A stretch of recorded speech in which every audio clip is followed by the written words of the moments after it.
जब ये रूह तुम्हारे हलक तक, तुम्हारे नरखरे तक पहुंच जाती है, जब ये रूह तुम्हारे नरखरे तक, तुम्हारे हलक तक पहुंच जाएगी। मौत के ऊपर बहुत सी आयतें सुनी होंगी, सुनिए ये आयत। जब मलकुल मौत रूह निकालता है, कब्ज करता है, तो ये रूह जब निकलती है तो जानते हो पहले कहाँ से निकलती है? यहाँ से। आप देखिएगा, कभी किसी मरने वाले के करीब बैठिएगा, जब उसकी सांसें चल रही हो तो आप देखेंगे पहले उसके नीचे का हिस्सा बेकार होता है। ये रूह यहाँ से निकलती है, पैर के तलवे से, और निकलते निकलते यहाँ आती है, यहाँ से यहाँ आती है, आते आते पिंडली में आती है। वल्तफ़तिस्साक़ु बिस्साक़, पिंडलियाँ पिंडलियों से टकराने लगती हैं। रूह और निकलते निकलते फिर घुटनों पे आती है। नौजवानों, बूढ़ों, बुजुर्गों, उलमा भी, जलसा कमेटी के मेंबरान भी, मदरसे की कमेटी के जिम्मेदारान भी, हम मौलवी भी, सब इसमें शामिल हैं। और एक दिन हमें और आपको सबको इस रास्ते से गुजरना पड़ेगा। कुछ गुजर चुके हैं, कुछ गुजर रहे हैं, कुछ गुजरने वाले हैं, लेकिन सब इस रास्ते से गुजरेंगे। यहां से रूह निकलती है, घुटने तक आती है, घुटने से निकलते निकलते हमारी रान तक आती है।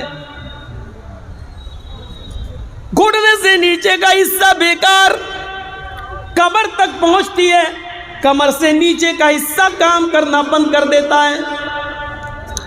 निकलते निकलते सीने तक आ जाती है, सीने से नीचे का हिस्सा काम करना बंद कर देता है। फिर ये रूह निकलते निकलते हलक तक आ जाती है। मलकुल मौत रूह खींच रहा है, हलक तक आ गई। जब हलक तक आती है तब आंखें फट जाती हैं, बड़ी बड़ी आंखें हो जाती हैं, आंखें मोटी मोटी जैसे। कुरान ने इन दोनों चीज़ों को एक साथ जिक्र कर दिया। फलौला इज़ा बलगतिल हुल्क़ूम, जब ये रूह निकलते निकलते तुम्हारे हलक तक पहुंच जाएगी, और फिर हलक से निकलते हुए आँख, नाक और कान, इन तीन रास्तों से रूह निकलती है। जब इन तीनों रास्तों से रूह निकलने लगती है तो इंसान मरने वाला अपनी आंखों से मलकुल मौत को रूह निकालते हुए देखता है, उसको ले जाते हुए देखता है कि रूह निकाल कर ले जाएगा, और उसके इर्द गिर्द बहुत से फरिश्ते बैठे हैं। कुरान ने उसी चीज का नक्शा यूं की जाए, व अंतुम हीनइज़िन तंज़ुरून, ऐ दुनिया वालों, उस वक्त तुम इस रूह को निकलते हुए अपनी आंखों से देखोगे। खरीदो लॉटरी, पियो शराब, खेलो जुआ, लेकिन इस रास्ते से गुजरोगे, गुजरोगे इस रास्ते से, हम भी और आप भी। कुरान एक तीसरी तरफ इशारा करता है, वनहनु अक़रबु इलैहि मिनकुम वलाकिन ला तुबसिरून, उस वक्त तुम्हारे सबसे ज्यादा करीब हम होते हैं। अल्लाह क्या कह रहा है? वनहनु अक़रबु इलैहि मिनकुम, उस वक्त तुम्हारे सबसे ज्यादा निकट, तुम्हारे सबसे ज्यादा करीब हम होते हैं। वलाकिन ला तुबसिरून, लेकिन तुम्हारी आंखें मुझे नहीं देख पाती हैं, तुम मुझे नहीं महसूस कर पाते हो, तुम मुझे वहाँ नहीं देख पाते हो, तुम मुझे नहीं देख रहे होते हो। तुम्हारे बाप बैठे हैं, माँ बैठी है, भाई बैठे हैं, बहन बैठी, सब, लेकिन वो तुम्हारे इतने करीब नहीं है जितने करीब हम हैं। उनसे भी ज़्यादा करीब अल्लाह कह रहा हम होते हैं तुम्हारे, लेकिन तुम्हारी आंखों में इतनी ताकत नहीं है कि तुम हमें देख सको। फलौला इन कुंतुम गैरा मदीनीन तरजिऊनहा इन कुंतुम सादिकीन, अगर तुम किसी के ज़ेरे ममलिकत ना हो, अगर तुम किसी के ज़ेरे निगरान नहीं हो, अगर तुम्हारे ऊपर कोई सुपर पावर हुकूमत नहीं है, अगर तुम ही सबसे बुलंद हो, तुम ही सबसे ज़्यादा ताकतवर हो, तुम ही सबसे ज़्यादा मजबूत हो, और तुम्हारे ऊपर अगर किसी की हुकूमत नहीं चल रही है, किसी का कंट्रोल तुम्हारे ऊपर नहीं है, तरजीऊनहा, तो मलकुल मौत जो रूह निकाल रहा है उससे वो रूह वापस लेकर अपने अंदर वापस करके दिखाओ। अगर तुम्हारे ऊपर किसी की हुकूमत नहीं है और तुम पावरफुल हो तो अपने अंदर इस रूह को लेकर वापस दिखाओ ना। मलकुल मौत से वो रूह छीन लो ना, मारो मुक्का और ले लो अपने अंदर। लेकिन नहीं, सद्दाम हुसैन इस दुनिया से चला गया, तख्तेदार पे लटका दिया गया, हजारों लोगों को मौत के घाट उतारने वाला, लेकिन जब इसकी रूह निकलने लगी तो ये खुद सुपर पावर होकर भी अपनी रूह को अपने अंदर वापस नहीं कर सका। हजारों लाखों यहूदियों का कत्ल करने वाला हिटलर इस दुनिया से जब गया तो वो भी अपने अंदर रूह को वापस नहीं कर पाया। पूरी दुनिया पर हुकूमत करने वाला नमरूद इस दुनिया से जाता है, जो इब्राहीम अलैहिस्सलाम से कह रहा था। इब्राहीम अलैहिस्सलाम ने कहा मेरा रब वो है जो सूरज को पूरब से, जो मेरा रब वो है जो जिंदा और जो जिसको चाहता है जिंदगी देता है, जिसको चाहता मौत देता है। मेरा रब वो है जो जिंदा को मार दे, मुर्दा को जिला दे।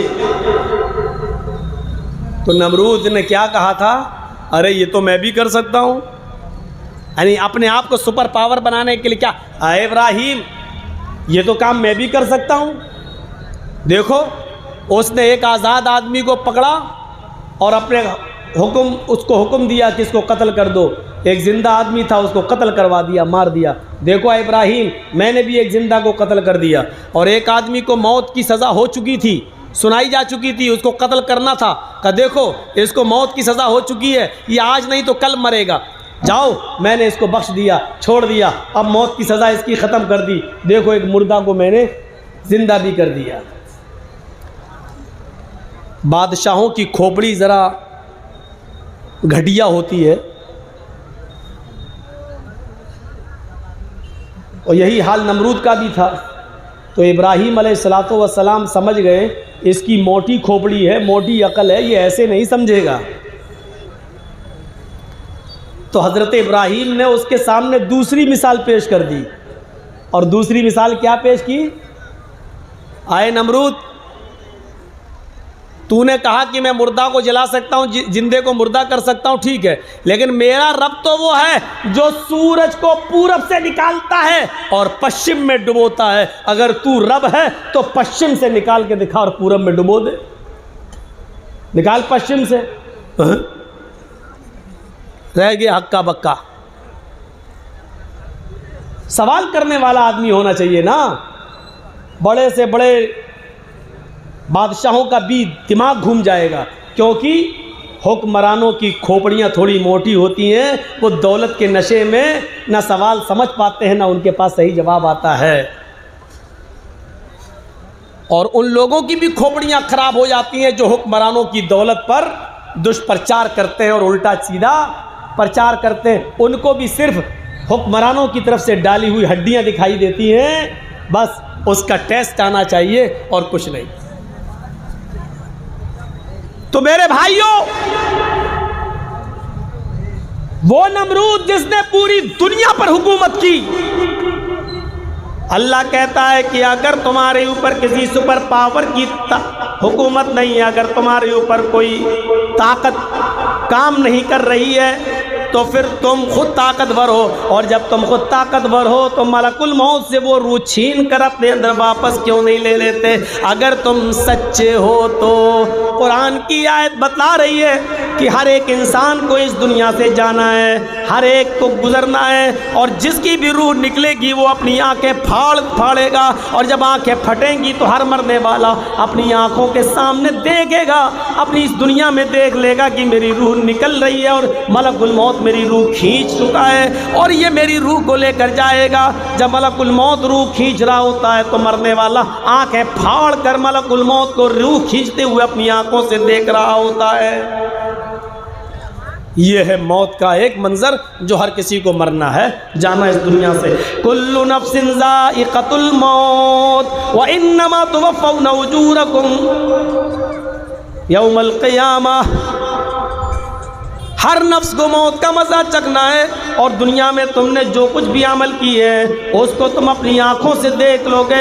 क़यामत के दिन तुम्हें उसका पूरा का पूरा बदला दिया जाएगा, पूरा का पूरा जज़ा और सज़ा अजर पूरा का पूरा दिया जाएगा। अल्लाह के नबी सल्लल्लाहु अलैहि वसल्लम को भी हुक्म हुआ और अल्लाह के नबी ने दुनिया वालों को हुक्म दिया, कुल इन्नल मौतल्लज़ी तफ़िर्रूना मिन्हु फ़इन्नहु मुलाक़ीकुम। ऐ नबी कह दो, ऐलान कर दो कि जिस मौत से तुम भाग रहे हो, जिस मौत से तुम भाग रहे हो, वो मौत तो तुमसे मुलाकात करके रहेगी, वो मौत तो तुम्हें पकड़ कर रहेगी।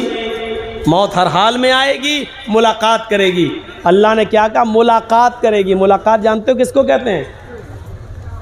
अस्सलाम वालेकुम मौलाना साहब। वालेकुम अस्सलाम। जी, आपने मुझसे हाथ मिलाया, मैंने आपसे हाथ मिलाया, आपने मेरी आंखों में आंखें डाली, मैंने आपकी आंखों में आंखें, आपने मेरी आंखों में आंखें डाली। ये है मुलाकात। अब मैं इसका तर्जमा बदलता हूँ और ये तर्जमा करता हूँ, कुल इन्नल मौतल्लज़ी तफ़िर्रूना मिन्हु फ़इन्नहु मुलाक़ीकुम। आए नबी कह दो, जिस मौत से तुम भाग रहे हो वो मौत तो तुम्हारी आंखों में आंखें डाल कर रहेगी। ये सही तर्जमा ये हुआ, वो मौत तो तुम्हारी आंखों में आंखें डाल कर रहेगी। कोई रास्ता नहीं है भागने का। ये हो गया मौत। अब मर जाने के बाद भी चैन हो तब तो। वो बेचारी थोड़ी सी दिमागी तौर पर पागल थी नहीं, उसको पागल माइंडली डिस्टर्ब कर दिया गया और अहमदाबाद की साबरमती नदी में कूदकर उसने अपनी जान दे दी। टॉर्चर जब आप किसी को करेंगे तो दिमागी अक्ल काम नहीं करती है, फिर दिमाग काम करना छोड़ देता है। हंसी और गम और खुशी दोनों के लहजे में उसने आखिरी वीडियो बनाई। हंसती भी जा रही है और उस हंसी में उसका गम और उसका दर्द भी छिपा हुआ है। याद रखना, मैं उस मौत को जायज़ मौत नहीं कह रहा हूं। हालात ने उसको मजबूर किया, साबरमती नदी में कूद तो गई। वो दुनिया के झमेलों से तो आज़ाद होना चाहती थी, हो भी गई। लेकिन हर इंसान अगर यही सोच ले कि दुनिया के झमेलों से आज़ाद हो जाएंगे तो माफ़ कीजिएगा, दुनिया में आपको एक झमेले हैं। आप इस दुनिया को छोड़कर जिस दुनिया में आप कदम रखेंगे वहाँ आपकी रूह को कभी शांति नहीं मिलेगी, कभी सुकून नहीं मिलेगा। असल चीज़ तो वो होती है। इसीलिए अल्लाह के नबी सल्लल्लाहु अलैहि वसल्लम ने फरमाया, खुदकुशी करने वाला जो अपनी मौत खुद मर जाए, खुदकुशी करने वाले की नमाज जनाजा न पढ़ी जाए, खुदकुशी करने वाले की जनाजे की नमाज जायज़ नहीं है, खुदकुशी करने वाले को मुसलमानों के कब्रिस्तान में दफन न किया जाए। खुदकुशी करना हराम, मौत को गले लगाना है। खुदकुशी करने वाले से अल्लाह के नबी ने फरमाया कि बरी हूँ मैं बरी हूँ ऐसी मौत से जो आदमी खुदकुशी करता है। खुदकुशी करने वाले की न तो नमाज जनाजा जायज़ है, खुदकुशी करने वाले की न तो मुसलमानों के कब्रिस्तान में न उसको दफन करने की इजाज़त है। लेकिन पता नहीं लोग इतनी बड़ी हिम्मत कैसे कर जाते हैं। खुदकुशी करने वाला मुजरिम है, लेकिन खुदकुशी करने पर मजबूर कर देने वाला भी कम बड़ा मुजरिम नहीं है। इसलिए हालात ऐसे मत बनाइए। अगर लड़कियां जहेज़ की वजह से खुदकुशी कर रही हैं तो ये समाज की जिम्मेदारी है कि जहेज़ को मुआशरे से ख़त्म करवाया जाए और समाज में ये मीटिंगें रखी जाएं, कमेटी बनाई जाए, जहेज देने वाले के खिलाफ भी एक्शन लिया जाए, जहेज लेने वाले के खिलाफ भी एक्शन लिया जाए, जहेज लेने वाले को कम मुजरिम समझा जाए और देने वाले को उससे बड़ा मुजरिम करार दिया जाए। जब तक जहेज देने वाले पर ज़्यादा पाबंदियां नहीं लगाओगे तो हर आदमी चाहेगा मेरी बेटी की शादी हो जाए, चलो हम इतना तो देंगे ही। देने वाले पे पाबंदी ज़्यादा लगनी चाहिए, लेने वाले पर उससे कम। लेने वाले का 1 साल का बायकाट किया जाए तो जहेज देने वाले का 3 साल का बायकाट किया जाए। बल्कि जो जहेज देता है उसके खिलाफ ये पास कर लिया जाए कि इसकी बेटियों से कोई शादी नहीं करेगा, इसको शादियों में नहीं बुलाया जाएगा, इसकी मौत और खुशी में हम शरीक नहीं होंगे। पूरा समाज इस पर एक्शन ले। अगर खुदकुशी इस वजह से हो रही है तो ये समाज में तय होना चाहिए। मदरसों की और मस्जिदों की कमेटियां बन जाती हैं, इन गरीब लड़कियों की शादी के लिए कोई कमेटी क्यों नहीं बनती? इनके लिए समाज क्या सोचता है? समाज के पास क्या दस्तूर है? समाज के पास क्या लाहे अमल है? ये सोचना चाहिए। मौत और मौत के बाद की अब दोबारा ज़िंदगी। देखिए, इंसान दोबारा ज़िंदा होगा, मरने के बाद चैन और सुकून नहीं है। अगर मरने के बाद कोई आदमी हमेशा के लिए मर जाए, कभी दोबारा ज़िंदगी न मिले तो ये बहुत अच्छा है, समझ लो कि वो बच गया। लेकिन ऐसा है नहीं।